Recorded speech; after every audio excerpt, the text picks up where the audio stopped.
The Cowboys will go. Prescott. Oh, hit as he throws, and this is going to be incomplete. The Cowboys here unable to convert on 4th down. And the Browns are going to get this thing back. Excellent field position.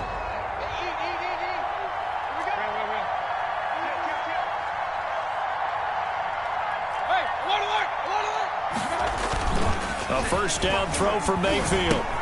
And he's got the hook up to Landry. And he is into the end zone. Touchdown, Cleveland. Jarvis Landry. His second touchdown of the game, his 3rd on the year. And the Browns add 6 to their lead.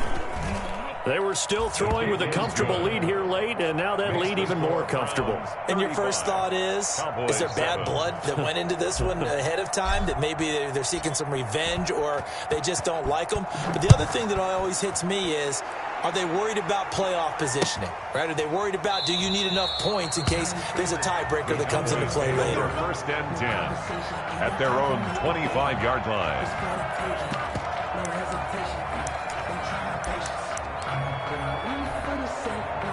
About set for this next drive by the Cowboys offense. And last time out, went for it on 4th down, turned it over, gave them great field position, turned into 6 points, so they've got to recover here, Charles. It's amazing what one decision can do in the chain of events, right? The decision to go for it on 4th down. Caused all of that. It caused every bit of it, but it showed confidence. Hey, I've got confidence in you guys. Go pick it up for them. Well, this is taken in. It's complete. And able to rip off a big chunk of yardage before being dropped inside the 40. That one good for 37 yards. So how about that for a chain mover? They're all the way down inside the 40 now for 1st and 10. It's a 6-yard pickup, and it gets them to 2nd and 4. Well, I think after that run, the defense getting back in the huddle and looking at each other and maybe starting to question their confidence a bit.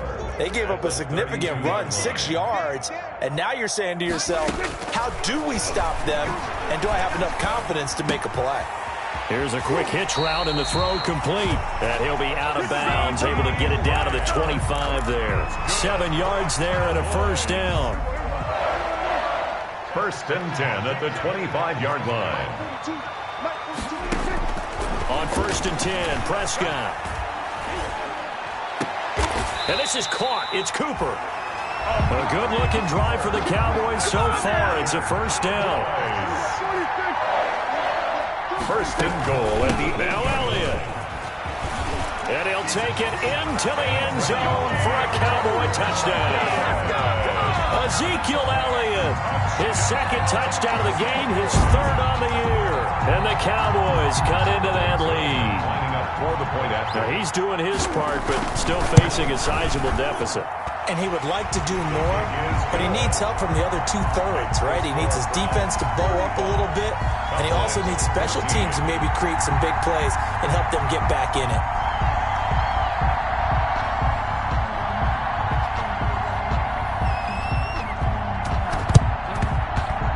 And they've got it. They recovered it. Wait, hang on now, though. There's a penalty flag down. So they touched it before it went 10, and that's obviously not going to help their comeback bid here in the 4th. No, not at all. And they're trying to get something going after one there. But you've got to give yourself a chance. Let it go 10 before you touch it.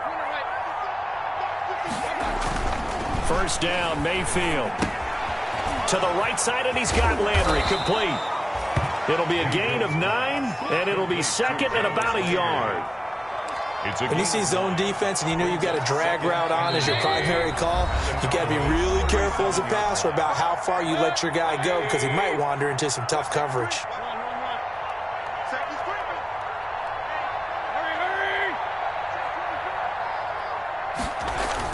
They go with Chubb on 2nd down. And he works it to the 30-yard line here, right at the 30. 7 yards there and a first down. Well, that's a carry they have to be satisfied with. And throughout this game, they've been satisfied with what he's given them. Whenever they've needed a big run, a first down, he's the guy they've turned to. And it doesn't matter what the defense thinks. They feel like they've got the confidence to keep handing it to him and keep picking up good yardage. Complete to Kareem. 6 yards was the pickup on the last completion, so here's 2nd and 4. At the Cowboys' 24-yard line. So instead of running, Mayfield's going to throw it here. And his throw's going to be incomplete. The Notre Dame man, Jalen Smith, able to get a hand in and knock it away. Receiver coaches preach to their guys all the time. Separation, that's what's going to make the play successful. That time there was very little, and I think they were actually fortunate that it was only knocked away and not intercepted.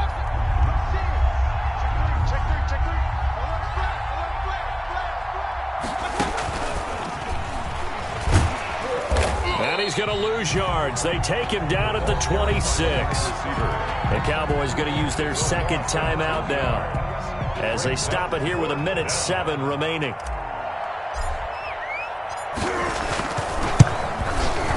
Seibert able to knock this one through.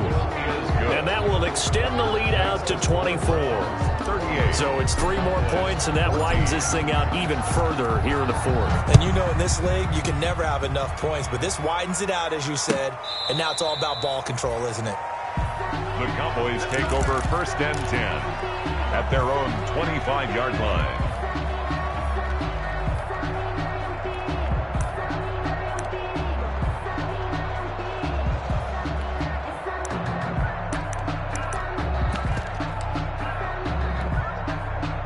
The Dallas offense here set to begin the drive. They're down big here late. I don't know. You just one last drive here for pride? Some people like to do that. I remember playing for a guy once. We were down huge, and someone said, "Coach, what do you want to call?" He just waved a hand like, "Who cares? Let's get out of here and do something some other time." But some teams like to do something at the end to feel a little bit better as they continue to move forward. Yeah, probably just want to put this one behind them. Following the incomplete pass, here they go again. 2nd and 10 from the 25. Out of the gun. Here's Prescott. He's going to let it fly. And my goodness, another interception. Picked off near the 34. And he'll take this across midfield and inside the 45. Just a little bit of a rough stretch. 6 interceptions now in these last 2 weeks combined. I know the easy thing is to go back to mechanics, footwork, things of that nature. I'm also wondering, is he getting fooled by what he's seeing on defense? Has the scouting report changed? Are they showing him things different than what he expected? For the 2nd week in a row, he's throwing it to the guys in the wrong color shirts. Yeah, he better figure, whatever the reason is, he better figure it out. So 2nd down, still 10 yards to go. Ball on the 43. A give. This is Chubb. And he'll be brought down at about the 42. They do get a couple, but they'll be left staring at a 3rd and 8 coming up. Charles, why didn't they just take the knee there? You're asking the question that I'm asking as well, because we've seen a lot of football where coaches decide maybe they get a little greedy. I don't know if they're doing it for stats or for what reason. We've seen it happen in college. And how about in the NFL? The miracle of the Meadowlands. All they had to do was take a knee and the game was over. The Giants ran it one more time. Ball popped free. Philadelphia picks it up and wins the game. What year was that? 1978. I think it was in November. From the 13 now, they work on 1st and 10.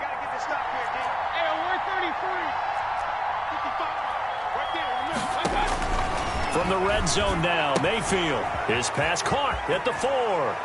And he will get into the end zone. It's another touchdown. This thing is ugly. Well, this is long since over, and some might see this as overkill. But remember, this is a team that puts on the hard hats, grabs the lunch pail, and tells everyone, we're going to give you a full 60 minutes. And that's exactly how they're playing this one out. Here's Seibert now to add the extra point. Now, this one was over a while ago as they just add on to their big lead. Browns 45, Cowboys 14.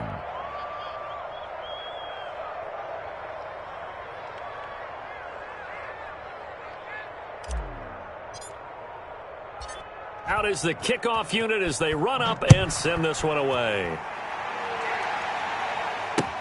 Fielded in the end zone.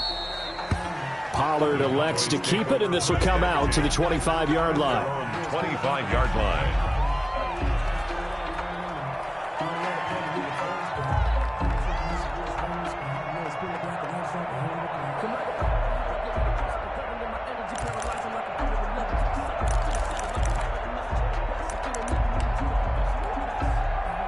About set for this next drive by the Cowboys offense. They are just obviously getting shellacked here in this one, Charles. What's the message if you're a coach for this final drive in a lopsided game like this? For a lot of coaches, be honest. Don't forget today.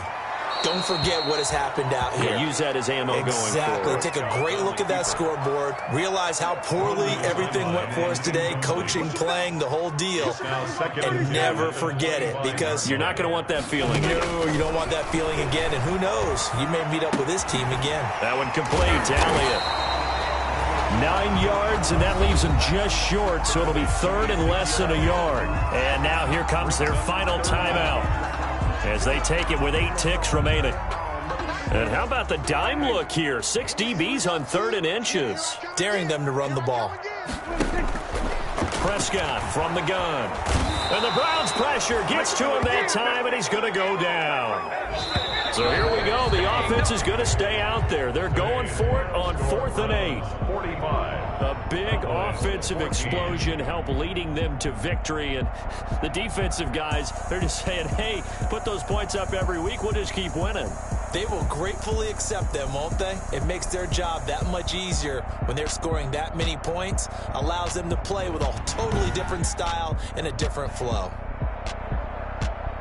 So for the Browns, it'll be a .500 start as the win gets them back to 2-2. And they'll return home next week to take on the Indianapolis Colts. Meanwhile, for Dallas, they'll drop down to 1-3. And they will be at home next week to take on the New York Giants. So for our entire crew, alongside Charles Davis, I'm Brandon Gaudin. Thanks for watching, everybody. We'll see you next time.